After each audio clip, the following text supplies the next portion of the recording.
को देखने के बाद आप कोई भी प्रैक्टिस सेट लगा देना, कहीं का भी प्रैक्टिस सेट लगा लेना, हिंदी में साथियों पूरे नंबर आपके आएंगे। चलिए, तो पहला प्रश्न आपकी स्क्रीन पर है कि संज्ञा के मुख्य कितने भेद होते हैं। देखिए, अगर बात करें, एक प्रश्न आपसे पूछा जाता है, मैं आपको साथियों बतला देता हूं क्या। आपसे प्रश्न पूछा जाता है कि कामता प्रसाद गुरु ने संज्ञा के कितने भेद बताए हैं। ठीक है ना, संज्ञा के कितने भेद बताए हैं, तो आप क्या बताओगे साथियों, 3 भेद बताए हैं। अगर देखिए, दो तरह से क्वेश्चंस एग्जामिनर आपसे पूछता है। ये मुख्य शब्द है ना, ये बहुत बड़ा साथियों एकदम परिवर्तित कर देता है आंसर को। तो कुल मिला के अगर आपसे पूछा जाए संज्ञा के मुख्य कितने भेद होते हैं, तो आपको बताना है साथियों 3 भेद होते हैं। लेकिन अगर आपसे पूछा जाए कि संज्ञा के कितने भेद होते हैं, उसमें मुख्य ना हो, तो आपको साथियों 5 भेद बताना है। तो कुल मिला के यहां पर किसकी किसकी बात की जा रही है, यानी कि जो संज्ञा के मुख्य भेद हैं वो आखिर कौन कौन से हैं साथियों, ये भी आप लोग एक बार एक तरीके से देख लीजिए। चलिए, तो तीनों प्रकार के जो मुख्य भेद है ना साथियों, उनकी हम लोग यहां पर बात कर लेते हैं। तो पहला प्रकार जो है ना, वो साथियों क्या है, वो आपका व्यक्तिवाचक संज्ञा है। चलिए, तो आपका ये क्या हो गया, ये व्यक्तिवाचक संज्ञा हो गया। अब मैं आपको साथियों प्रश्न जहां जहां से बनते हैं ना, वो भी मैं आपको बताऊंगा। देखिए, दूसरा साथियों प्रकार आपका जो बनता है वो जातिवाचक बनता है। ठीक है ना, क्या बनता है साथियों, जातिवाचक बनता है। ये सब कुछ आपको मालूम होना चाहिए, जातिवाचक संज्ञा हो गया। चलिए, अच्छा, तीसरे की अगर बात करते हैं कि तीसरा कौन सा मुख्य भेद है, तो तीसरा साथियों भाववाचक संज्ञा। क्या है, भाववाचक संज्ञा, ये आप लोग ध्यान रखेंगे। तो ये तो साथियों क्या हो जाएंगे, एक तरीके से ये मुख्य भेद हो जाएंगे। ठीक है ना। अब अगर आपसे मान लीजिए क्वेश्चन ये पूछ लिया जाता है कि संज्ञा के कितने भेद होते हैं, ठीक है ना, संज्ञा के कुल कितने भेद होते हैं, ऐसे क्वेश्चन पूछ लिया जाए, तो साथियों दो चीजें यहां पर और ऐड हो जाती हैं, दो चीजें और ऐड हो जाती हैं, ये आप लोग ध्यान रखेंगे। ठीक है ना, मुख्य भेद में व्यक्तिवाचक, जातिवाचक और भाववाचक आ जाएगा। उसके अलावा जब कुल भेद अगर आपसे पूछा जाए, तो साथियों द्रव्यवाचक एक और जोड़ देना, द्रव्य वाचक संज्ञा साथियों आप ये जोड़ देना, द्रव्यवाचक संज्ञा आपकी ये हो गई। उसके अलावा एक और जोड़ देना साथियों, आपका समुदायवाचक। ठीक है ना। चलिए, समुदायवाचक आपने ये जोड़ दिया, समुदाय वाचक संज्ञा, ये कुल मिला के 5 हो गए साथियों, और मुख्य रूप से 3 भी मैंने आपको बता दिए। अब क्वेश्चन जो आपसे पूछा जाता है वो पता कहां से पूछा जाता है, एग्जामिनर एक शब्द आपके सामने रख देता है और कहता है कि मुझे ये बताइए, ये जातिवाचक संज्ञा है या व्यक्तिवाचक संज्ञा, भाववाचक संज्ञा, द्रव्यवाचक संज्ञा है। तो व्यक्तिवाचक की जब हम बात करते हैं, देखिए, अगर दुनिया में किसी भी इंसान का नाम है, वो मेरे नाम से अदनान से लेकर जो बाइडेन का नाम हो, या नरेंद्र मोदी का नाम हो, या राष्ट्रपति द्रौपदी मुर्मू जी का नाम हो, वो साथियों हमेशा व्यक्तिवाचक होगा। अगर किसी का नाम है, ठीक है, किसी व्यक्ति का नाम है, किसी आदमी का नाम है, किसी औरत का नाम है, किसी लड़के का नाम है, किसी लड़की का नाम है, या किसी बालक का नाम है, किसी बालिका का नाम है, या मैं कह सकता हूं साथियों किसी, मान लीजिए किसी नदी का नाम है, जैसे कि गंगा नदी। तो कुल मिला के अगर गंगा मतलब नदियों में किसी नदी का नाम आ जाए, तो वो व्यक्तिवाचक संज्ञा होगी। पहाड़ों में किसी पहाड़ का नाम आ जाए, तो वो गंगा व्यक्तिवाचक संज्ञा होगी। देशों में किसी साथियों देश का नाम आ जाए, जैसे भारत है, अमेरिका है, तो वो व्यक्तिवाचक संज्ञा होगी। ठीक है ना, ये बात आप लोग साथियों एक तरीके से ध्यान रखेंगे। उसके अलावा अगर साथियों यहां पर हम लोग बात करते हैं जातिवाचक संज्ञा क्या होती है, अब आपसे पूछ लिया जाए कि देश शब्द में साथियों कैसी संज्ञा है, तो आप पता क्या कहेंगे, तो आप जातिवाचक कहेंगे। अगर देश शब्द पूछ लिया जाए कि इसमें कौन सी संज्ञा है, तो जातिवाचक बताना। लेकिन अगर कोई स्पेसिफिक देश का नाम आपसे कहा जाए कि इंडोनेशिया में कैसी संज्ञा, तो आपको व्यक्तिवाचक बताना है। ठीक है ना, नदी शब्द अगर आपसे दे दिया जाए और पूछा जाए इसमें कैसी संज्ञा है, तो आप क्या बताएंगे साथियों, नदी शब्द में जातिवाचक संज्ञा, ये बात आपको मालूम होना चाहिए। आदमी कैसी संज्ञा है, आदमी की अगर बात करें, तो आदमी शब्द में तो जातिवाचक संज्ञा, लेकिन किसी आदमी का नाम आ जाए, तो वो आपके व्यक्तिवाचक हो जाएगी। किसी राज्य का नाम आ जाए या किसी शहर का नाम आ जाए, वो सब साथियों क्या हो जाएगी, व्यक्ति जातिवाचक हो जाएगी। लेकिन किसी शहर का नाम आ जाए, लखनऊ आ जाए, पटना आ जाए, ठीक है ना, जयपुर आ जाए, तो वो आपका व्यक्तिवाचक की श्रेणी में आएगा। इतनी बात आपको मालूम होना चाहिए। अब बात करते हैं साथियों भाववाचक की। देखिए, एक शब्द आपसे पूछ लेंगे कि बताइए आदमी शब्द में कैसी संज्ञा है, तो आपको जातिवाचक लगा देना है। और भाववाचक साथियों बहुत पूछा जा रहा है, बताइए। चलिए, जैसे कि जिसमें भाव आपको दिखे, जैसे कि बुढ़ापा है ना, तो बुढ़ापे में एक भाव है साथियों, जवानी है ना, तो जवानी में भी एक भाव है, तो ये बुढ़ापा शब्द है। जवानी शब्द है, इन सब में साथियों कैसी संज्ञा है, इन सब में भाववाचक संज्ञा है, ठीक है ना। उसके अलावा अगर बात करें थकावट में कैसी संज्ञा है, तो थकावट में भी आपकी साथियों भाववाचक संज्ञा है। उसके अलावा दुश्मनी की अगर हम बात करते हैं तो दुश्मनी भी साथियों भाववाचक संज्ञा है, या मित्रता की अगर बात करें तो मित्रता में भी आपकी भाववाचक संज्ञा है। उसके बाद साथियों यहाँ पर द्रव्यवाचक की अगर बात करें, द्रव्यवाचक संज्ञा की हम लोग बात कर लेते हैं, और उसके अलावा साथियों समूहवाचक संज्ञा की हम लोग यहाँ पर बात कर लेते हैं। उसके बाद हम लोग बढ़ते हैं अगले नंबर के प्रश्न की तरफ, क्योंकि साथियों मैं आपको बता चुका हूं कि साथियों एक एक प्रश्नों के माध्यम से साथियों क्या एक एक प्रश्नों के माध्यम से पूरा पूरा टॉपिक कंप्लीट करने का साथियों मैंने निश्चय किया है। तो एक क्वेश्चन में साथियों टाइम तो लगेगा। अब आप ये ना सोचिएगा कि अगले क्वेश्चन पर सर बढ़िए, अगले क्वेश्चन पर नहीं बढ़ेंगे जब तक आपका ये टॉपिक कंप्लीट नहीं करेंगे। इस चैनल का साथियों एक टारगेट है कि हिंदी में आपके पूरे के पूरे नंबर आए, और जब हिंदी में आपके पूरे के पूरे नंबर आते हैं तो सिलेक्शन बहुत आसान आपके लिए हो जाता है। देखिए द्रव्यवाचक संज्ञा की अगर बात करेंगे साथियों, तो घी की अगर बात करें, पूछा जाए घी में कौन सी संज्ञा है, तो द्रव्यवाचक संज्ञा है। तेल की अगर बात करें, तेल में भी साथियों द्रव्यवाचक संज्ञा है। सोना हो साथियों या चांदी हो, तो उसके अलावा अगर बात करें सोना हो गया, चांदी हो गया, इन सभी में साथियों द्रव्यवाचक संज्ञा है। या उसके अलावा पीतल की बात करें तो पीतल में भी साथियों एक तरीके से द्रव्यवाचक ही संज्ञा है। चलिए अब अगर बात करें समुदायवाचक, क्या समुदायवाचक की अगर बात करें तो इस शब्द से ही पता चल रहा है कि कुछ लोगों का समूह एक तरीके से यहाँ पर बात की गई है। यानी कि अगर समूह होगा कुछ लोगों का तो वो आपका समुदायवाचक संज्ञा कहलाएगी। जैसे कि अगर बात करें सभा, कैसा शब्द है, तो समुदायवाचक संज्ञा है। सेना, आपसे बहुत पूछा जाता है कि सेना में कौन सी संज्ञा है, तो समुदायवाचक संज्ञा है। अगर आपसे पूछा जाए भीड़ में कौन सी संज्ञा है साथियों, तो समुदायवाचक आपको बताना है। और कक्षा, बहुत आपसे पूछा जाता है कि कक्षा में कौन सी संज्ञा है, तो समुदायवाचक संज्ञा है। तो कुल मिला के साथियों ये आपके 5 भेद मैंने आपको बताए थे कि संज्ञा के मुख्य रूप से 3 भेद होते हैं साथियों। कौन कौन से? व्यक्तिवाचक, जातिवाचक और भाववाचक। अगर बात करें ये पूछे कि संज्ञा के कुल कितने भेद होते हैं, तो इसमें द्रव्यवाचक और समुदायवाचक साथियों आपको और ऐड कर देना है। तो अब साथियों बढ़ते हैं हम लोग अगले नंबर के प्रश्न की तरफ, और इस प्रश्न के माध्यम से भी मैं पूरी कोशिश करूंगा कि इस टॉपिक को जड़ से खत्म कर दिया जाए। देखिए निम्नलिखित में इसमें सर्वनाम आपसे कुल मिला के पूछा जा रहा है, ठीक है ना। देखिए मैंने आपको बताया था ये क्या है, सभा। सभा क्या है, ये एक द्रव्यवाचक संज्ञा हो जाएगी। मनुष्य की अगर बात करें ये एक जातिवाचक संज्ञा हो जाएगी। हिमालय की अगर साथियों बात करते हैं तो ये एक व्यक्तिवाचक संज्ञा हो जाएगी। लेकिन अगर बात करें साथियों यह शब्द की, तो ये क्या हो जाता है, ये आपका एक सर्वनाम हो जाता है, ठीक है ना। कुल मिला के क्या हो जाता है साथियों, सर्वनाम हो जाता है। अगर बात करते हैं आपसे, देखिए अगर आपसे एग्जाम में कुल मिला के पूछ लिया जाए कि संज्ञा के कितने भेद होते हैं, तो आपको बताना है 5 भेद होते हैं। लेकिन अगर आपसे पूछ लिया जाए साथियों के सर्वनाम के कितने भेद होते हैं, तो आपको बताना है 6 भेद। तो कुल मिला के ये 5 भेद और 6 भेद वाला सिस्टम आप लोग ध्यान रखेंगे, ठीक है ना। अब अगर बात करें तो संज्ञा के जो 6 भेद होते हैं साथियों, वो होते कौन कौन से हैं, यहां से क्वेश्चन भी आपसे साथियों पूछा जा रहा है। तो जो संज्ञा के 6 भेद होते हैं वो एक बार आप लोग देख लेंगे। देखिए एक तो आपका होता है साथियों पुरुषवाचक सर्वनाम। कौन सा सर्वनाम? पुरुषवाचक सर्वनाम। सर्वनाम को मैं इस प्रकार से लिखूंगा। और दूसरे की अगर साथियों यहां पर हम लोग बात करते हैं तो पहला हो गया आपका पुरुषवाचक सर्वनाम, दूसरा हो गया साथियों आपका निश्चयवाचक सर्वनाम। देखिए आप देखते जाएंगे ना तो आपका रिवीजन होता जाएगा।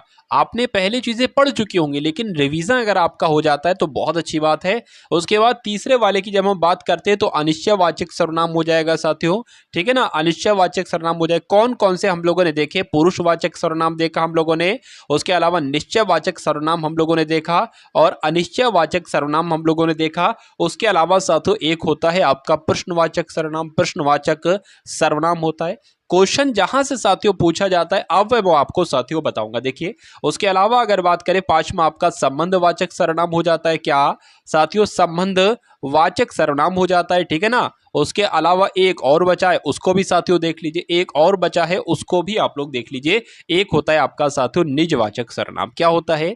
निजवाचक आपका सर्वनाम होता है। तो अब देखिए साथियों क्वेश्चन आपसे कहां कहां से पूछे जाते हैं। चलिए अब यहां पर अगर बात करें, सबसे पहले मैं आपको बता देता हूं ये निश्चयवाचक सर्वनाम के क्या उदाहरण होते हैं। जिसके अगर यह शब्द है तो वो निश्चयवाचक सर्वनाम होगा, अगर वह शब्द है तो वो निश्चयवाचक सर्वनाम होगा।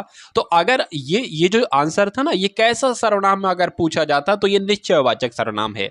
तो यह वह निश्चयवाचक सर्वनाम। लेकिन अनिश्चयवाचक सर्वनाम में क्या आता है साथियों? कोई, ठीक है ना, कोई आ जाएगा, ठीक है ना, उसके अलावा साथियों कुछ आ जाएगा। अरे भाई अनिश्चयवाचक वही तो होगा जिसके बारे में हमें कुछ पता नहीं है। हम कोई कह सकते हैं कि कोई आया है या कुछ आम है, ठीक है, तो यहाँ पर ये आपका अनिश्चयवाचक सर्वनाम की श्रेणी में आएगा। प्रश्नवाचक जैसे कि प्रश्न, नाम से ही पता चल रहा है कि भाई इसमें प्रश्न पूछा जाएगा, तो कौन शब्द कैसा सर्वनाम है, तो कौन शब्द साथियों प्रश्नवाचक सर्वनाम है, क्या शब्द में कैसा सर्वनाम है, तो क्या शब्द में आपका प्रश्नवाचक सर्वनाम है। अब यहां पर अगर बात करें संबंधवाचक सर्वनाम क्या होता है, तो अगर बात करें जो शब्द हो गया, उसके अलावा सो शब्द हो गया, जो ठीक है, वो जो आया था वो तुम्हारा भाई था, तो यहाँ पर जो क्या हो जाएगा साथियों, संबंधवाचक सर्वनाम कुल मिला के हो जाएगा। उसके अलावा निजवाचक सर्वनाम की अगर बात करें, जैसे कि आप शब्द हो गया तो ये निजवाचक कहलाया जाता है। उसके अलावा खुद शब्द हो गया, निजवाचक से कहलाया जाता है। उसके अलावा अगर बात करते हैं साथियों स्वयं शब्द जो होता है ना, ये निजवाचक सर्वनाम कहलाया जाता है। जिसके आपसे पूछा जाता है कि ये काम मैं खुद कर लूंगा, तो इसमें खुद कैसा सर्वनाम है, तो क्या बताओगे, निजवाचक सर्वनाम है। ये सारी चीजें साथियों आपको मालूम होना चाहिए। अब जब हम साथियों बात करते देखिए पुरुषवाचक सर्वनाम की, ठीक है ना, तो पुरुषवाचक सर्वनाम तीन प्रकार के होते हैं। एक होता है साथियों उत्तम पुरुषवाचक सर्वनाम, ठीक है ना, मैं यहां पर आपको बता देता हूं तीन तरह के होते हैं, एक दो तीन। एक होता है साथियों आपका उत्तम पुरुषवाचक सर्वनाम। उत्तम पुरुषवाचक सर्वनाम में सबसे पहले हम अपनी बात करते हैं, मैं या हम। तो पूछा जाए मैं कैसा सर्वनाम है, तो ये उत्तम पुरुषवाचक सर्वनाम है।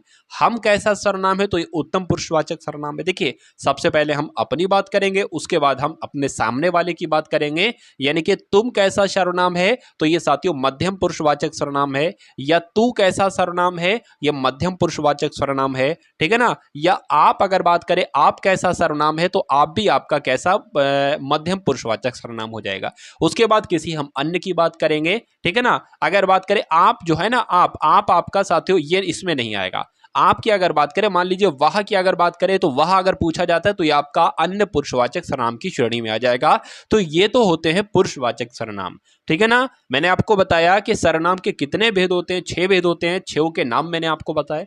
अब क्वेश्चन आपका ये भी पूछा जा सकता है कि इनमें से कौन सा सर्वनाम का भेद नहीं है, तो जब ये आपको सारे के नाम मालूम होंगे तभी तो आप कह पाओगे।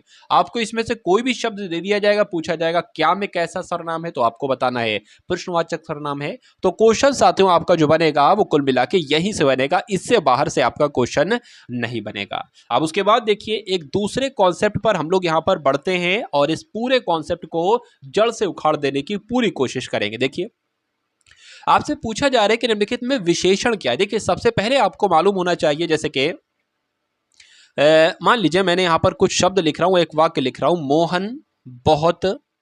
मोहन बहुत सुंदर लड़का है, ठीक है ना। मैंने एक वाक्य लिखा साथियों, मोहन बहुत सुंदर लड़का है। अब मैं आपको साथियों यहां पर तीन चीजें बताने वाला हूं। मैं आपको बताने वाला हूं कि इसमें विशेषण क्या होगा, ठीक है ना। मैं आपको बताऊंगा इसमें प्रविशेषण क्या होगा, प्रविशेषण क्या होगा, और मैं आपको बताऊंगा कि इसमें से विशेष्य क्या होगा, क्योंकि ये तीनों चीजें इंसान को बहुत परेशान करती हैं और क्वेश्चन आपका यहीं से पूछा जाता है। देखिए जिसकी तारीफ हो रही है, जिसके बारे में बताया जा रहा है, वो आपका विशेष्य होता है। जैसे कि यहां पर सुंदर बताया गया है, किसको, लड़के को बताया गया है, तो ये आपका क्या हो जाएगा, ये आपका विशेष शब्द हो जाएगा। तो मान लीजिए अगले दिन, या मान लीजिए कोई भी शब्द आपसे पूछा जाए, या मान लीजिए क्वेश्चन आपसे जो पूछा जाए, ठीक है ना, वो आपसे ये पूछा जाए कि गीता बहुत अच्छी लड़की है, ठीक है ना, तो एक तरीके से गीता कह लो या यहां पर मोहन कह लो या लड़का कह लो, यह कैसा शब्द हो जाएगा, विशेष शब्द हो जाएगा। अगर बात करें जो शब्द विशेषता बताता है वो शब्द आपका विशेषण कहलाया जाता है, तो ये आपका सुंदर शब्द क्या हो जाएगा साथियों, विशेषण हो जाएगा, ठीक है ना। तीसरी बात आप लोग ध्यान रखेंगे, अगर विशेषण की भी कोई विशेषता बताता है, अरे भाई ये विशेषण शब्द ही तो है, अब इसकी विशेषता इसके बारे में बता रहा है ये बहुत शब्द, तो ये कैसी चीज हो जाएगी, ये आपकी प्रविशेषण हो जाएगी, ठीक है ना। ये क्या हो जाएगी साथियों, ये आपकी प्रविशेषण हो जाएगी। ये तीनों चीजें साथियों आप लोग यहां पर ध्यान रखेंगे। तो कुल मिला के अगर बात करें इनमें से कौन सा विशेषण है, लंबाई, बुढ़ापा, समक्ष या शांत, कुल मिला के अगर आपसे ऐसा क्वेश्चन पूछा जाए, आप ये देख लेना आदमी से पहले कौन सा शब्द आ सकता है, ठीक है, या औरत से पहले कौन सा शब्द आ सकता है। तो लंबाई के साथ आदमी आ सकता है? नहीं। अरे भाई आदमी की मान लीजिए कोई विशेषता बता रहा है तो लंबाई नहीं होगा। अगर लंबा होता, लंबा आदमी, तो हम कह सकते हैं कि लंबा विशेषण हो जाता। बुढ़ापा नहीं हो सकता क्योंकि यह बहुवाचक संज्ञा है। बूढ़ा आदमी होता तो यह हो जाता आपका विशेषण। समक्ष भी नहीं होगा। यहां पर शांत आपका आ सकता है, तो शांत एक तरीके से आदमी की विशेषता ही तो बता रहा है, तो विशेषता बता रहे साथियों, तो यह आपका विशेषण शब्द हो जाएगा। इसलिए सही जवाब आपका जो जाएगा वो ऑप्शन नंबर डी के साथ जाएगा। भाई बहुत बढ़िया, वेरी गुड क्लास। साथियों अगर आपने अभी तक इस वीडियो को लाइक नहीं किया है तो आप सभी लोगों से मैं रिक्वेस्ट करता हूं कि इस वीडियो को लाइक कर दीजिए और अपने मित्रों के साथ साथियों इस वीडियो को आप लोग अवश्य शेयर कर दीजिए। जब हम जीके के क्वेश्चंस देखेंगे तो बहुत शानदार लेवल से जीके को भी हम लोग यहां पर पढ़ने वाले हैं। चलिए, निम्नलिखित में से कौन सा शब्द पुल्लिंग है, आपसे यह पूछा जा रहा है। कुल मिला के पुल्लिंग, देखिए अगर कोई शब्द पुल्लिंग होगा ना, अगर कोई शब्द साथियों क्या होगा, पुल्लिंग होगा, तो उसमें क्या आएगा साथियों, कैसा शब्द आएगा। जैसे कि अगर बात करें पंखा कैसा शब्द है, पंखा, पंखे में कैसा शब्द आया ना, तो ये पुल्लिंग हो जाएगा। उसके अलावा साथियों झाड़ू की अगर बात करते हैं ना, तो झाड़ू के साथ कैसा आया है, तो कैसी है, झाड़ू कैसी है, तो ये आपका स्त्रीलिंग हो जाएगा। उसके अलावा आदमी कैसा है, आदमी आपका पुल्लिंग हो जाएगा, औरत आपका स्त्रीलिंग हो जाएगा। उसके अलावा आपका अगर बात करें पेन कैसा है ना, तो पेन आपका कैसा हो जाएगा, पेन आपका पुल्लिंग हो जाएगा, ठीक है ना। रबड़ की अगर बात करते हैं तो रबड़ आपकी कैसी है, तो आपका ये स्त्रीलिंग हो जाएगा। तो कैसा और कैसी लगाकर साथियों आपको देख लेना है, आपको मालूम पड़ जाएगा कि ये शब्द पुल्लिंग है या स्त्रीलिंग है। आशा कैसी है, तो ये तो स्त्रीलिंग है। आज्ञा कैसी है, ये भी स्त्रीलिंग है। गरिमा कैसी है, ये भी स्त्रीलिंग है। सागर कैसा है, तो सागर के साथ कुल मिला के कैसा शब्द आया है, तो ये आपका पुल्लिंग हो जाता। भाई बहुत बढ़िया, वेरी गुड क्लास। अब उसके बाद देखिए आम खाया जाता है, इसमें आपसे पूछा जा रहा है साथियों वाच्य। अब यहां पर वाच्य की बात आई है ना, तो वाच्य एक ऐसा टॉपिक है जो बच्चों को बहुत ज्यादा परेशान करता है। मैं आपको अभी इसका पूरा ऑपरेशन करके दिखाता हूं। देखिए वाच्य की जब हम बात करते हैं तो इसको कहा जाता है इंग्लिश में वॉइस। आपने साथियों बचपन में जरूर पढ़ा होगा एक्टिव वॉइस और पैसिव वॉइस। क्या आपने बचपन में साथियों पढ़ा होगा एक्टिव वॉइस और पैसिव वॉइस, ठीक है ना। एक्टिव वॉइस, पैसिव वॉइस तो आपने पढ़ा होगा। तो इंग्लिश की अगर बात करते हैं, इंग्लिश में तो दो तरह के वाच्य होते हैं, दो तरह के वॉइस होते हैं, एक्टिव वॉइस, पैसिव वॉइस। लेकिन हिंदी की जब हम बात करते हैं तो हिंदी में तीन तरह के वाच्य होते हैं। तो अगर आपसे पूछ लिया जाए कि वाच्य कितने प्रकार के होते हैं साथियों, तो तीन प्रकार के होते हैं। उन तीन प्रकारों के नाम क्या हैं, कर्मवाच्य, कर्तृवाच्य, कर्मवाच्य और भाववाच्य। पहला पॉइंट आपको साथियों मालूम होना चाहिए। अब उसके बाद देखिए कर्तृवाच्य की हम लोग यहां पर साथियों ट्रिक देख रहे हैं। क्या देख रहे हैं हम लोग, कर्तृवाच्य की एक तरीके से ट्रिक देख रहे हैं, ठीक है ना। वाच्य कहते किसे, अगर वाक्य में क्रिया कर्ता के हिसाब से इस्तेमाल हो रही है तो आप लोग ध्यान रखेंगे उसको कर्तृवाच्य कहा जाता है, ठीक है ना। यानी कि कर्म के अनुसार अगर बात करें, कर्म के अनुसार आए तो कर्मवाच्य होगा, भाव के अनुसार अगर क्रिया आ रही है तो भाववाच्य होगा, ठीक है ना। ये बात आप लोग साथियों ध्यान रखेंगे। जैसे कि अगर बात करें, मान लीजिए मैंने यहां पर एक शब्द लिखा मोहन, क्या, मोहन पुस्तक, एक सेकंड, मोहन पुस्तक पढ़ता है। मैंने एक वाक्य लिखा यहां पर, मोहन पुस्तक पढ़ता है। चलिए, एक यहां पर मैंने वाक्य लिखा है मोहन पुस्तक पढ़ता है। अब ये बताइए कि यहां पर जो क्रिया है ये किसके हिसाब से आ रही है, ये भाई मोहन के हिसाब से ही तो आ रही है। अगर मैं यहां पर मोहिनी लिख देता तो क्रिया बदल जाती, पढ़ती हो जाता, मोहिनी पुस्तक पढ़ती है, ठीक है ना। तो अगर क्रिया कर्ता के हिसाब से आए तो वहां पर साथियों कर्तृवाच्य होगा। पहला पॉइंट आपको ध्यान रखना है, ठीक है ना। उसके अलावा अगर बात करते हैं, कभी कभी ऐसा भी होता है किसी वाक्य में आपको ने दिख जाए, जैसे मोहन ने पुस्तक पढ़ी, तो अगर ने दिख जाए तो वहां पर कौन सा वाच्य होता है, वहां पर साथियों कर्तृवाच्य होता है। ये आप लोग साथियों ध्यान रखेंगे, ठीक है ना। तो पहला पॉइंट मैंने आपको बता दिया साथियों। चलिए, अब अगर बात करते हैं कर्मवाच्य की, तो जिस वाक्य की क्रिया उसके कर्म के, जिस वाक्य की क्रिया उसके कर्म के अनुसार होती है उसे साथियों कर्मवाच्य कहते हैं। जैसे कि मोहन द्वारा पुस्तक पढ़ी जाती है, तो अब यहां पर अगर बात करते हैं साथियों, मोहन द्वारा पुस्तक पढ़ी जाती है, अब यहां पर मोहन आ जाए या मोहिनी आ जाए, क्रिया नहीं चेंज होगी। क्यों, क्योंकि क्रिया कर्म के अनुसार अब चेंज होगी। और कर्म उसमें क्या है, जो मैंने अभी आपको वाक्य बताया था, इसमें पुस्तक कर्म है। अरे भाई मोहन द्वारा पुस्तक पढ़ी जाती है या मोहिनी द्वारा पुस्तक पढ़ी जाती, क्रिया चेंज नहीं हो रही, क्रिया साथियों पुस्तक कर्म के द्वारा साथियों चेंज होगी, ठीक है ना। चलिए, तो ये पॉइंट भी आपको मालूम हो गया। अब अगर दूसरी ट्रिक की बात करें, देखिए मैंने आपको बताया था अगर किसी वाक्य में ने शब्द आ जाए तो कर्तृवाच्य होगा। अगर किसी वाक्य में साथियों द्वारा शब्द आ जाए, क्या द्वारा शब्द आ जाए या के द्वारा शब्द आ जाए, तो वहां पर कौन सा वाच्य होगा, वहां पर कर्मवाच्य होगा। अगर किसी वाक्य में साथियों से शब्द के साथ क्या आ जाए, नहीं आ जाए, से शब्द भी हो मतलब उस वाक्य में और नहीं शब्द भी हो उस वाक्य में, तो उसमें बहुवाच्य होता है। जैसे कि मुझसे ये काम नहीं किया जाता, तो यहां पर नहीं भी आ गया है और से भी आ गया। उससे चला नहीं जाता, तो नहीं भी आ गया है और से भी आ गया, तो यहां पर क्या होगा, बहुवाच्य होगा। इतनी बात आपको साथियों क्या रखना है, साथियों आपको यहां पर इतनी बात साथियों ध्यान रखना है। चलिए, अब यहां पर साथियों अगर हम बात करते हैं तो आम खाया जाता है, इसमें क्या है, देखिए भाववाच्य तो हो नहीं सकता, ये भी नहीं हो सकता। तो कर्तृवाच्य की अगर बात करते हैं, कर्तृवाच्य थोड़ी ना होगा साथियों इसमें, ठीक है। क्यों? क्योंकि कर्म के अनुसार क्रिया चेंज होगी, ठीक है। आम खाया जाता है, ठीक है ना। उसके अलावा अगर बात करें तो यहां पर साथियों कर्मवाच्य आपका राइट आंसर हो जाएगा, जिनका आंसर यहां पर बी तो बिल्कुल सही है। अब उसके बाद देखिए अगला प्रश्न आपके स्क्रीन पर है कि निम्नलिखित में से अव्यय क्या होते हैं। देखिए अव्यय के बारे में अगर मैं आपको बताऊं कि अगर कहीं पर साथियों आपको और शब्द दिख जाए तो वो क्या होगा, वो अव्यय होगा। अगर कहीं पर आपको अथवा शब्द दिख जाए तो वो क्या होगा, वो अव्यय होगा। अगर कहीं पर आपको साथियों किंतु शब्द दिख जाए और पूछा जाए कैसा शब्द है, अव्यय होगा। परंतु शब्द दिख जाए तो वो साथियों अव्यय होगा।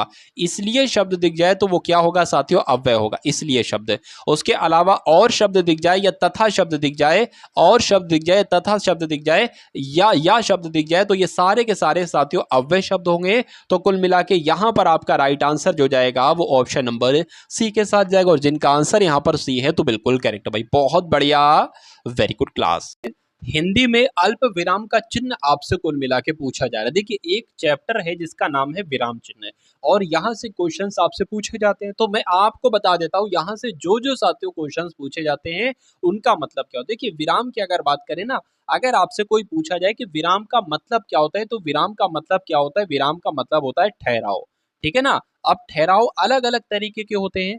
कुछ ठहराव ऐसा होता है कि उसके बाद शुरुआत ही नहीं होती है, कुछ ठहराव ऐसा होता है कि बिल्कुल 1 सेकंड का ठहराव होता है। तो ये बात आप लोग ध्यान रखेंगे। एक क्वेश्चन साथियों आप लोग ध्यान रखेंगे, आपसे पूछा जाता है कि कामता प्रसाद गुरु के अनुसार, क्या कामता प्रसाद गुरु के अनुसार विराम चिन्हों की संख्या उन्होंने कितनी बताई है। कामता प्रसाद गुरु जी के द्वारा विराम चिन्ह कितने बताए गए हैं, तो 20 विराम चिन्ह बताए गए हैं साथियों, ये बात आपको मालूम होना चाहिए। चलिए, ये पहला पॉइंट आपका हो गया। अच्छा, अब कुछ विराम चिन्ह मैं आपको बता रहा हूं, ठीक है ना। जैसे कि पूर्ण विराम अगर आपसे पूछा जाए कि पूर्ण विराम का चिन्ह कैसा होता है, तो पूर्ण विराम का चिन्ह आप लोग साथियों ध्यान रखेंगे कि एक ऐसे लकीर होती है साथियों पूर्ण विराम चिन्ह की, ये वाली ऐसे करके। अगर आपसे पूछा जाए अल्प विराम कैसे बनता है, क्या अल्प विराम के बारे में अगर साथियों मैं आपसे बताऊं तो आपको बहुत ज्यादा ध्यान नहीं देता है, सिर्फ हल्का से एक ऐसे करके कॉमा बन जाता है, ये आपका अल्प विराम हो जाता है। लेकिन वहीं अगर बात करते हैं साथियों अर्ध विराम की, क्या अर्ध विराम की साथियों अगर हम लोग बात करते हैं तो अर्ध विराम आपका कैसे बनता है, ऐसे करके और ऐसे करके, ये आपका अर्ध विराम हो जाएगा। प्रश्नवाचक चिन्ह आप सभी को पता है साथियों ऐसे बनता है, क्वेश्चन मार्क चिन्ह की जगह पर। आश्चर्य चिन्ह या विस्मयादि बोधक चिन्ह की बात करें तो कुछ ऐसे बनता है साथियों।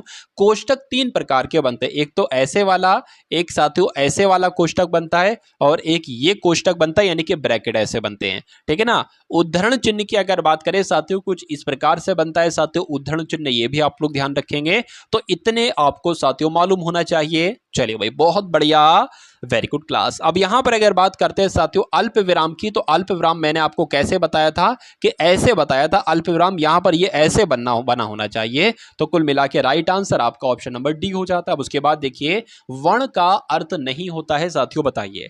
चलिए, तो देखिए वर्ण की अगर बात करते हैं क्या अर्थ नहीं होता है, तो वर्ण को एक तरीके से अक्षर भी कहते हैं, बिल्कुल कहते हैं, रंग भी कहते हैं, बिल्कुल कहते हैं, जाति भी कहते हैं, बिल्कुल कहते हैं, लेकिन सुंदर नहीं कहा जाता है साथियों। इसलिए राइट आंसर आपका जो जाएगा वो ऑप्शन नंबर किसके साथ जाएगा साथियों, ऑप्शन नंबर डी के साथ जाएगा भाई, बहुत बढ़िया, वेरी गुड क्लास। चलिए, अच्छा यहां पर अगर बात करें तो वर्ण साथियों 2 प्रकार से होते हैं, ये तो राइट आंसर आपका डी हो जाएगा। वर्ण आपके 2 प्रकार से होते हैं, कौन कौन से मैं आपको साथियों बतला देता हूं। एक तरफ होते हैं साथियों आपके स्वर, ठीक है ना, और एक तरफ होते हैं साथियों आपके व्यंजन। चलिए, इतनी बात आपको मालूम पड़ गई। अच्छा, अगर आपसे एग्जाम में यह पूछ लिया जाए कि ह्रस्व स्वर किसे कहा जाता है, तो ह्रस्व स्वर साथियों 4 होते हैं। छोटा आ होता है, छोटी ई होता है, छोटा ऊ होता है, और ऋण होता है, ठीक है ना। उसके अलावा आप लोग ध्यान रखेंगे साथियों, दीर्घ स्वर क्या होते हैं। देखिए ह्रस्व स्वर मैंने आपको बता दिया, और दीर्घ स्वर की अगर बात करते हैं तो दीर्घ स्वर में क्या आ जाता है साथियों। देखिए देखिए छोटा आ ह्रस्व स्वर, बड़ा आ बड़ा ई, ठीक है ना, बड़ा आ बड़ी ई बड़ा ओ, ये आपके क्या हो जाएंगे साथियों, दीर्घ स्वर हो जाएंगे। उसके अलावा साथियों ए और ए भी आपका क्या हो जाएगा, एक तरीके से ह्रस्व दीर्घ स्वर के अंतर्गत ही आ जाएगा। उसके अलावा ओ की अगर बात करें या औ की अगर बात करें तो ये भी किसके अंतर्गत आ जाएगा, दीर्घ स्वर के अंतर्गत आ जाएगा। उसके अलावा आपसे पूछे जाते हैं कि अंतःस्थ व्यंजन क्या होते हैं साथियों, बताइए।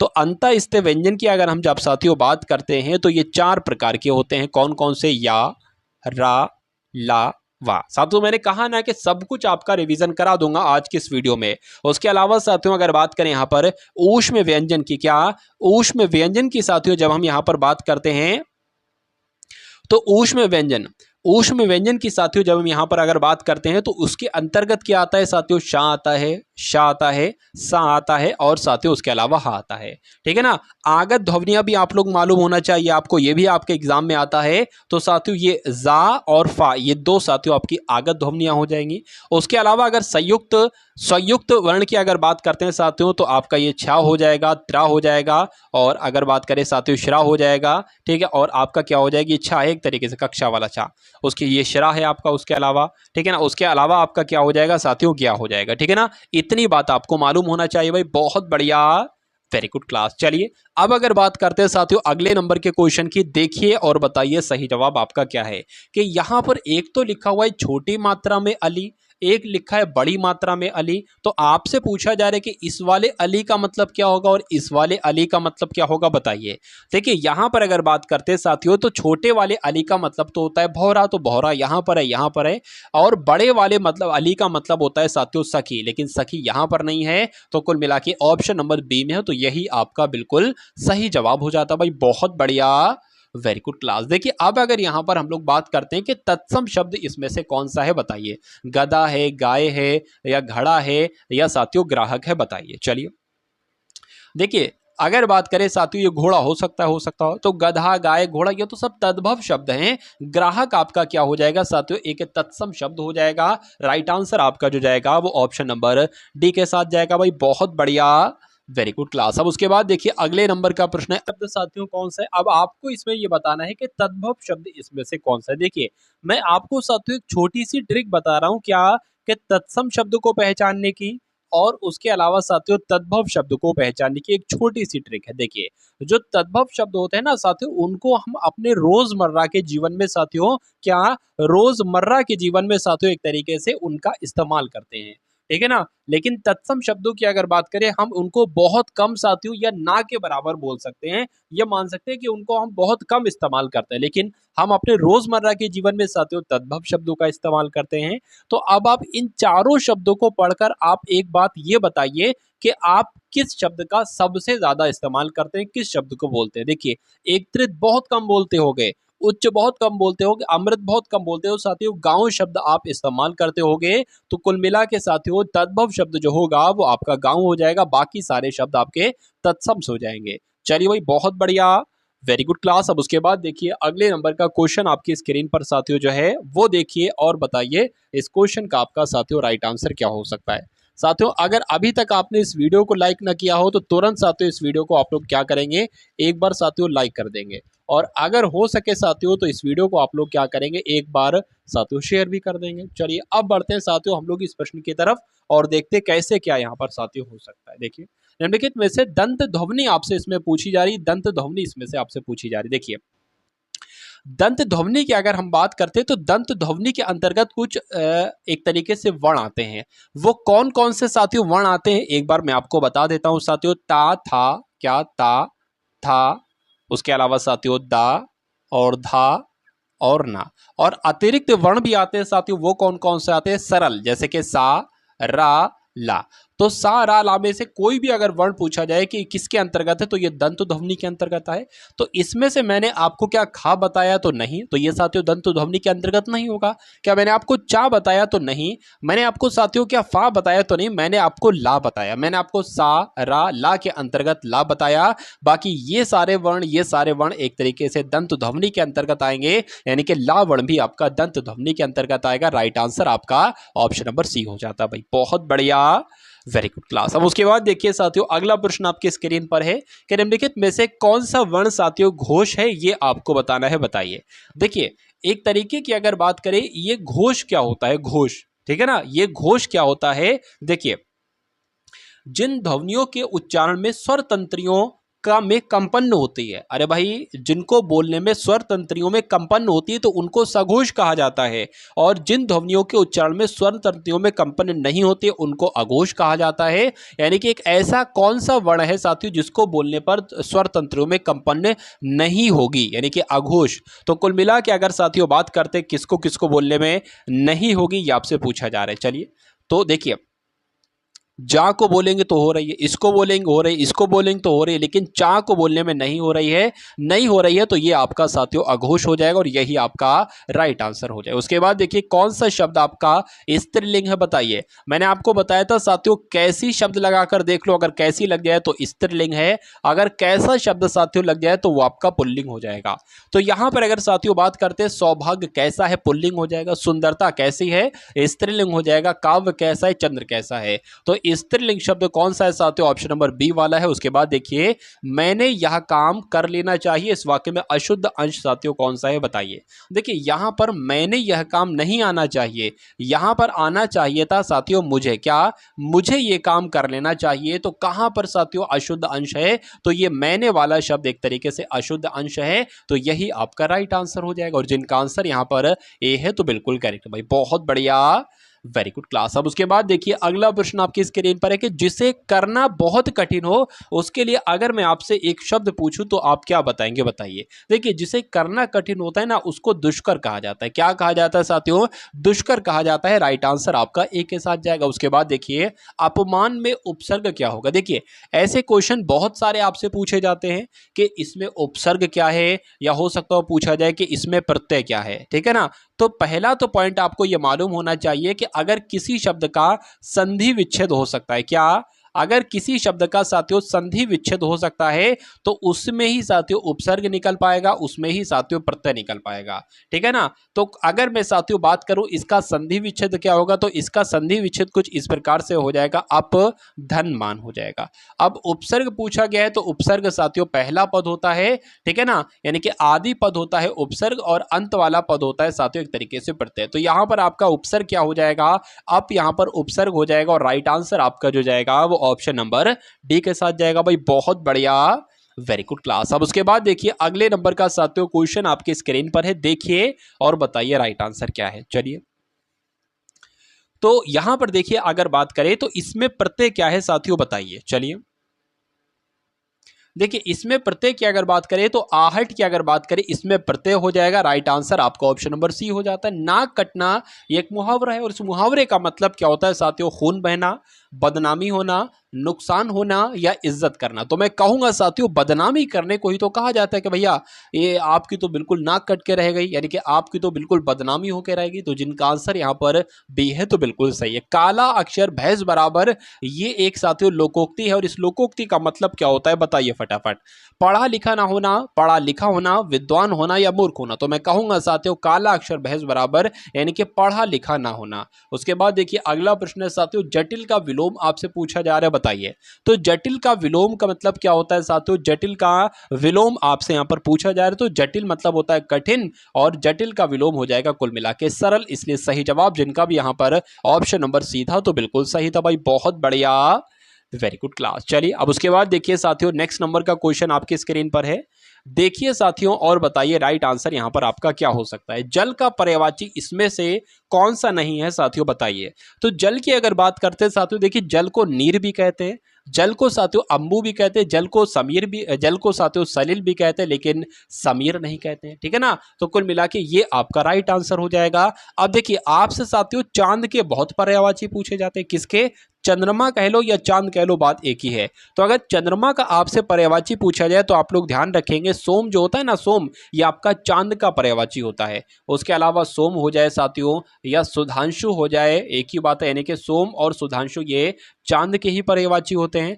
उसके अलावा सुधाकर की अगर बात करते हैं साथियों तो ये सुधाकर भी आपका किसका पर्यायवाची होता है, चांद का ही पर्यायवाची होता है। इंदु, इंदु की अगर बात करें बहुत पूछा जाता है तो ये इंदु भी साथियों चांद का ही पर्यायवाची होता है, ठीक है ना, ये आप लोग साथियों ध्यान रखेंगे। उसके अलावा कमल का भी आपसे बहुत पर्यायवाची पूछा जाता है। देखिए एक मैं आपको ट्रिक बता रहा हूं, कमल कहां पर रहता है, कमल साथियों जल में रहता है। कहां पर, जल में रहता है। तो जिस शब्द के अंत में जा आ जाए वो कमल का पर्यायवाची। जैसे कि अगर बात करें साथियों कमल का पर्यायवाची क्या होता है, पंकज होता है। तो पंकज के अंत में जा आ गया है क्योंकि ये जल में रहता है, तो पंकज आपका कमल का पर्यायवाची हो जाएगा। सरोज की अगर बात करें, सरोज के अंत में क्या आ गया साथियों, जा आ गया है, तो जा आपका कमल का पर्यायवाची हो जाता है।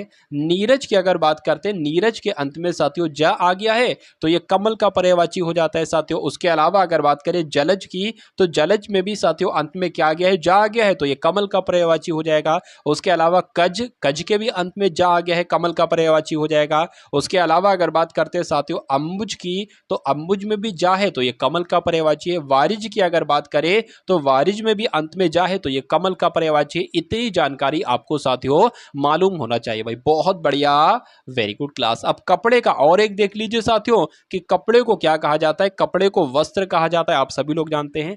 कपड़े की अगर बात करें साथियों, कपड़े को साथियों अंबर भी कहा जाता है, कपड़े को एक तरीके से चीर भी कहा जाता है, कपड़े को साथियों बसन भी कहा जाता है। क्या, कपड़े की अगर बात करें तो कपड़े को बसन भी कहा जाता है। इतनी जानकारी आपको मालूम होना चाहिए भाई, बहुत बढ़िया, वेरी गुड क्लास। चलिए अब उसके बाद देखिए साथियों अगले नंबर का प्रश्न है कि महोषध शब्द का संधि विच्छेद क्या है। देखिए एक क्वेश्चन आपसे पूछा जाता है, आपसे पूछा जा सकता है कि संधि शब्द का अगर संधि विच्छेद करेंगे साथियों तो आप कैसे करेंगे। तो संधि विच्छेद का संधि विच्छेद देख लीजिए साथियों, संधि शब्द का संधि विच्छेद देख लीजिए, सम धन धी हो जाएगा। ये पॉइंट आप लोग साथियों ध्यान रखेंगे, ठीक है ना। चलिए भाई बहुत बढ़िया, वेरी गुड क्लास। अब उसके बाद देखिए अगर महोषध का संधि विच्छेद करेंगे तो महाधन औषध हो जाएगा साथियों। राइट आंसर आपका जो जाएगा वो ऑप्शन नंबर ए के साथ जाएगा। प्रतिधन आघात का संधि रूप क्या होगा साथियों बताइए। तो यहां पर अगर बात करें क्या होगा साथियों, प्रत्याघात हो जाएगा। राइट आंसर अगर आपका है ऑप्शन नंबर ए के साथ तो बिल्कुल करेक्ट है। उसके बाद देखिए देशभक्ति में आपसे पूछा जा रहा है साथियों समास क्या है बताइए। देखिए देश के लिए भक्ति हो गई, ठीक है ना, देश के लिए भक्ति होगी, यानी कि संप्रदान के लिए, यानी कि संप्रदान तत्पुरुष समास यहां पर हो जाएगा। ये बात आपको मालूम होना चाहिए। अब मैं आपको कुछ चीजें बता रहा हूं साथियों। देखिए कोई शब्द आपको दे दिया जाता है और पूछा जाता है इसमें कौन सा समास है, तो अव्ययी भाव समास साथियों कौन कौन से शब्दों में होता है ये मैं आपको बता रहा हूं। देखिए अगर किसी शब्द के शुरू में साथियों क्या आ जाए, प्रति आ जाए, तो वो कैसा उसमें समास हो जाएगा, अव्ययी भाव समास हो जाएगा। अगर किसी शब्द के शुरुआत में साथियों बड़ा आ जाए तो उसमें क्या समास हो जाएगा, अव्ययी भाव समास हो जाएगा। अगर किसी शब्द के शुरू में भर आ जाए तो वो क्या हो जाएगा, अव्ययी भाव समास हो जाएगा, ठीक है ना। इतनी जानकारी आपको ध्यान रखना है। जैसे कि मान लीजिए प्रतिकार आ गया या आजन्म आ गया या भरपेट आ गया, ठीक है ना, इतनी जानकारी आप लोग ध्यान रखें। उसके अलावा एक और चीज मैं आपको बता रहा हूं, अगर आपके सामने शब्द दे दिया जाए धीरे धीरे, क्या धीरे धीरे शब्द दे दिया जाए और पूछा जाए कि धीरे धीरे में कौन सा समास है, तो अव्ययी भाव समास आपको बताना है। उसके अलावा साथियों अगर आपको शब्द दे दिया जाए रातों रात, क्या रातों रात शब्द दे दिया जाए और पूछा जाए साथियों इसमें कौन सा समास है, तो अव्ययी भाव आपको बताना है। तो कुल मिला के साथियों इस टाइप के शब्द अगर रिपीटेशन वाले शब्द आपको दिए जा रहे हैं और पूछा जा रहा है कौन सा समास है, तो बस आपको अव्ययी भाव समास साथियों बताना है। चलिए दीर्घु शब्द की अगर बात करते हैं ना साथियों, तो इसमें पहला पद जो होता है ना कैसा होता है साथियों, आप लोगों को भी मालूम होना चाहिए। इसमें पहला पद साथियों संख्यावाचक होता है, संख्यावाचक होता है। जैसे कि तिराहा शब्द हो गया तो तिराहा में सबसे पहला पद संख्यावाचक हो गया, इसमें दीर्घु समास हो जाएगा, ठीक है ना। दोराहा हो गया तो इसमें क्या हो जाएगा, दीर्घु समास हो जाएगा।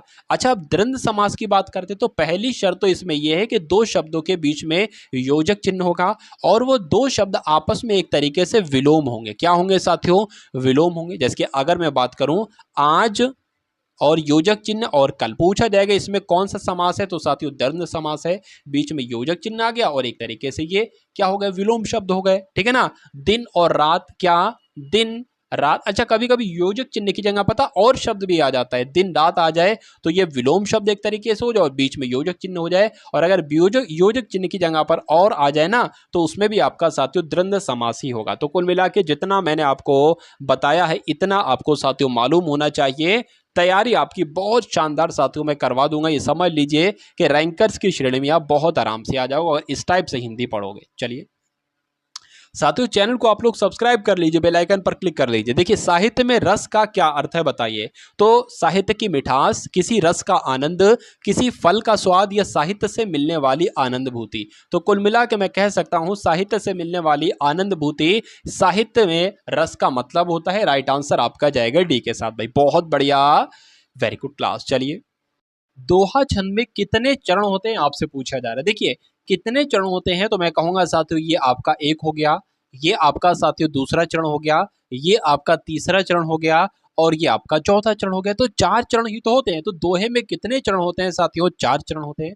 अब आपसे क्वेश्चन और पूछा जाता है कि इसमें मात्राएं कितनी होती है, दोहे में मात्राएं कितनी होती हैं। तो जो पहले वाला होता है ना साथियों, इसमें कितनी मात्राएं होती हैं? इसमें 13 मात्राएं होती हैं और इसमें 11 मात्राएं होती हैं, इसमें भी 13 मात्राएं होती हैं, इसमें भी 11 मात्राएं होती हैं। तो ये आपका जो होगा ना ये विषम चरण एक तरीके से कहलाया जाता है।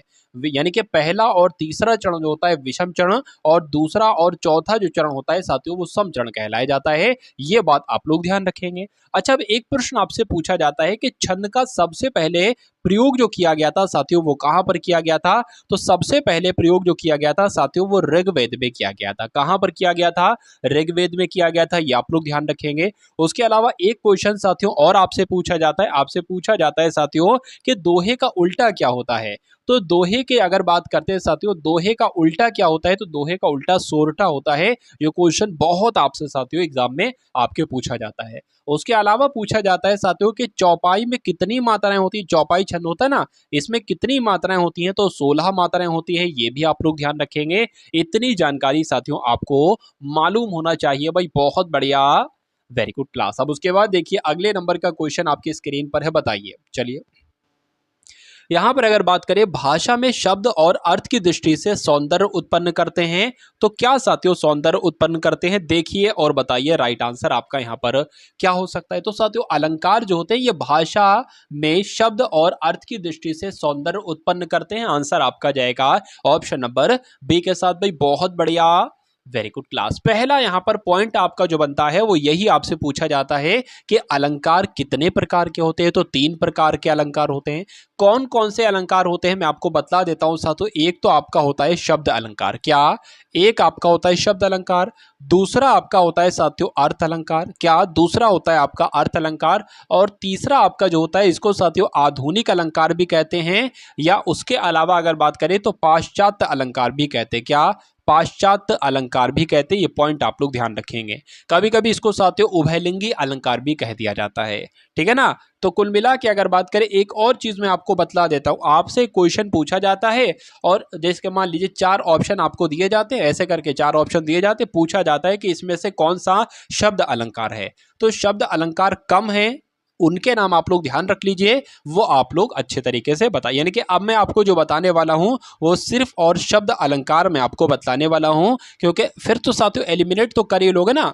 अरे भाई अगर फिर जब शब्द अलंकार मालूम होगा और पूछा जाएगा इसमें से अर्थ अलंकार कौन से है, तो शब्द अलंकार को अलग अलग अलग कर देना, जो बचेगा वो आपका अर्थ अलंकार हो जाएगा। देखिए जिसमें भी अंत में प्रास आ जाए ना वो आपका शब्द अलंकार होगा। जैसे कि अनुप्रास आ गया, अनुप्रास की अगर बात करें ये आपका शब्द अलंकार हो जाएगा। अब अनुप्रास की जगह छेकानुप्रास आए या वृत्तानुप्रास आए या लाटानुप्रास आए। उसके अलावा आप लोग ध्यान रखेंगे साथियों जो यमक अलंकार होता है ना, ये भी आपका कैसा होता है साथियों? शब्द अलंकार ही होता है यमक अलंकार। क्या? एक सेकेंड, जो आपका यमक अलंकार होता है ये भी आपका शब्द अलंकार ही होता है, ठीक है ना। उसके अलावा अगर बात करें श्लेष की, जब हम बात करते हैं तो श्लेष भी आपका क्या हो जाएगा साथियों? शब्द अलंकार हो जाएगा।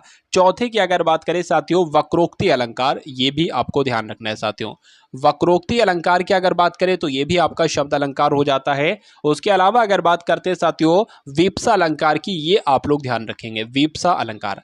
तो अब साथियों अगर ये क्वेश्चन आ जाए कि इनमें से कौन सा अर्थ अलंकार है, तो भैया शब्द अलंकार के भी ऑप्शन होंगे, उनको हटा देना, बाकी जो बचेगा वो आपका अर्थ अलंकार हो जाएगा। उसके बाद देखिए अगले नंबर का क्वेश्चन आपकी स्क्रीन पर, निम्नलिखित में से वर्तनी की दृष्टि से शुद्ध शब्द आपसे यहां पर पूछा जा रहा है, बताइए। तो नर्क कैसे, नरक ऐसे थोड़ी ना लिखा जाता है ना, ऐसे लिखा जाता है। कैसे लिखा जाता है, जैसे आपको ऑप्शन नंबर बी में लिखा हुआ है। उसके बाद देखिए निम्नलिखित में शुद्ध वाक्य साथियों आपको बताना है, बताइए। देखिए मेरी 5 बहनें और 1 भाई, ऐसा अंक एकदम से नहीं आ जाता। मेरी पांच बहनें और 1 भाई है, मेरी 5 बहनें और 1 भाई है, ये भी गलत हो जाएगा। उसके अलावा मेरा 1 भाई और 5 बहनें हैं, ये आपका सही होगा, ठीक है ना। पहले 5 बहनें कह दिया फिर 1 भाई, तो कुल मिला के छोटे से शुरुआत अच्छी लगेगी। मेरी 1 भाई ये गलत हो जाएगा। तो कुल मिला के आपका शुद्ध वाक्य जो होगा वो ऑप्शन नंबर सी के साथ जाएगा। उस खड़ी बोली का प्रथम महाकाव्य अब आपसे पूछा जा रहा है। देखिए खड़ी बोली के अगर बात करें प्रथम महाकाव्य साथियों, देखिए खड़ी बोली का जनक कौन है आपसे पूछा जाए तो अमीर खुसरो आपको बताना है। खड़ी बोली का प्रथम महाकाव्य साथियों कौन सा है, तो अगर आपसे ये क्वेश्चन आपके एग्जाम में साथियों बन जाए या आपसे एग्जाम में पूछ लिया जाए तो आपका आंसर प्रिय प्रवास के साथ जाना चाहिए। तो जिनका आंसर यहाँ पर बी है बिल्कुल सही है। अगर आपसे एग्जाम में ये पूछ लिया जाए कि हिंदी साहित्य का प्रथम महाकाव्य कौन सा है, क्या हिंदी साहित्य का, बहुत इंपॉर्टेंट साथियों क्वेश्चन है, क्या कि हिंदी साहित्य का प्रथम महाकाव्य कौन सा है, क्या हिंदी साहित्य का प्रथम महाकाव्य अगर आपसे साथियों पूछ लिया जाए तो बहुत इंपॉर्टेंट क्वेश्चन है। पृथ्वीराज रासो आपको बताना है, क्या बताना है साथियों, पृथ्वीराज रासो साथियों आपका राइट आंसर होना चाहिए। चलिए पृथ्वीराज रासो ये आपको साथियों मालूम होना चाहिए, ठीक है ना। चलिए भाई अगर बात करें हिंदी के पहले गीतकार कौन थे, ये बहुत पूछा जाता है, तो विद्यापति ही साथियों हिंदी के पहले गीतकार थे। हिंदी की पहली रचना की अगर बात कर देखें, हिंदी साहित्य की पहली रचना पृथ्वीराज रासो है, या हिंदी साहित्य का पहला महाकाव्य तो वो भी पृथ्वीराज रासो है, ये आप लोग साथियों ध्यान रखें। और हिंदी की प्रथम रचना पूछे तो श्रावकाचार्य, क्या है साथियों, श्रावकाचार्य, इतनी जानकारी आपको मालूम होना चाहिए। उसके बाद देखिए प्रेम सागर साथियों किसकी रचना है, तो प्रेम सागर किसकी रचना है, लल्लू लाल जी की रचना है साथियों। आंसर आपका जो जाएगा वो ऑप्शन नंबर सी के साथ जाएगा। उसके बाद देखिए कौन सी कृति महादेवी वर्मा की है साथियों, बताइए। तो इसमें से अगर बात करते हैं साथियों जो निहारिका रचना है वो किसकी है, वो महादेवी वर्मा की रचना है। अच्छा महादेवी वर्मा की जब हम बात करते हैं ना तो इनको किस नाम से जाना जाता है, इनको आधुनिक मीरा कहा जाता है। अगर आपके एग्जाम में ये क्वेश्चन पूछा जाए कि आधुनिक मीरा के नाम से किन्हें जाना जाता है, तो साथियों महादेवी वर्मा को जाना जाता है। इनकी रचनाएं बहुत फेमस है साथियों। एक तो दीपशिखा, बहुत आपके एग्जाम में पूछा जाता है कि दीपशिखा किसकी रचना है, तो दीपशिखा महादेवी वर्मा की रचना है। उसके अलावा साथियों निहार किसकी रचना है, तो निहार महादेवी वर्मा की रचना है। एक यामा इनकी रचना थी, इसके लिए तो इनको ज्ञानपीठ पुरस्कार तक साथियों दिया गया था। इतनी जानकारी आपको मालूम होना चाहिए भाई, बहुत बढ़िया, वेरी गुड क्लास। चलिए अब उसके बाद देखिए अगले नंबर का साथियों क्वेश्चन आपकी स्क्रीन पर है, देखिए और बताइए सही जवाब क्या होगा। कि कौन सी बोली या कौन सी भाषा हिंदी के अंतर्गत साथियों नहीं आती है, तो कौन सी बोली या कौन सी भाषा हिंदी के अंतर्गत नहीं आती है, तो कन्नौजी आती है, बांगरू आती है, अवधी आती है, लेकिन तेलुगु नहीं आती है। अब तेलुगु नहीं आती है साथियों तो यही आपका बिल्कुल सही जवाब हो जाता भाई, बहुत बढ़िया, वेरी गुड क्लास। चलिए भाई अब देखिए, अब अगर थोड़ा सा हम अंदर जाने की कोशिश करें और मैं आपको कुछ क्वेश्चंस बताऊं, आपसे क्वेश्चंस पूछा जाता है कि इनमें से या निम्नलिखित में से कौन सी पूर्वी हिंदी है। तो पूर्वी हिंदी की अगर बात करें ना तो 3 तरह की होती हैं पूर्वी हिंदी की बोलियां। पूर्वी हिंदी के अंतर्गत अगर बात करें, पूर्वी हिंदी के अंतर्गत अगर साथियों बात करें तो क्या क्या आता है साथियों, पूर्वी हिंदी के अंतर्गत आता है ए बी सी। ये ए बी सी क्या, ये एक ट्रिक है। ए से हो जाएगा साथियों अवधि, चलिए ए से हो गया साथियों, क्या हो गया आपका अवधि हो गया। बी से हो जाएगा साथियों बघेली, यानी कि जो बघेली बोली है ना ये भी पूर्वी हिंदी के अंतर्गत आएगी। अवधी बोली भी आपका पूर्वी हिंदी के अंतर्गत आएगी। और सी से यानी कि छत्तीसगढ़ी, तो छत्तीसगढ़ी की अगर बात करें साथियों ये किसके अंतर्गत आएगी, ये भी आपकी पूर्वी हिंदी के अंतर्गत ही आएगी। उसके अलावा आपसे पूछा जाता है साथियों कि जो भोजपुरी है वो किसके अंतर्गत आएगी, तो बिहारी बोली के अंतर्गत कौन कौन सी बोलियां आती हैं। बिहारी हिंदी के अंतर्गत अगर बात करें तो बिहारी के अंतर्गत साथियों देखिए भोजपुरी आती है, ठीक है ना। ये एग्जाम में क्वेश्चन बनते हैं साथियों, भोजपुरी आती है, मगही आती है और साथियों मैथिली आती है। ठीक है ना, तो ये 3 आप लोग ध्यान रखेंगे, एग्जाम में यहीं से आपका क्वेश्चन फंस जाएगा। उसके बाद देखिए अगला प्रश्न है साथियों, कवियों का कवि किसे कहा जाता है? बहुत इंपॉर्टेंट क्वेश्चन है साथियों, बताइए। चलिए क्या पूछा जा रहा है साथियों, कवियों का कवि किसे कहा जाता है? देखिए और बताइए सही जवाब क्या है। अगर आपके एग्जाम में ये पूछ लिया जाए क्या कि हिंदी के पहले कवि कौन थे साथियों, हिंदी के पहले कवि कौन थे, तो साथियों सरहपा थे, सरहपा थे। लेकिन आपसे पूछ लिया जाए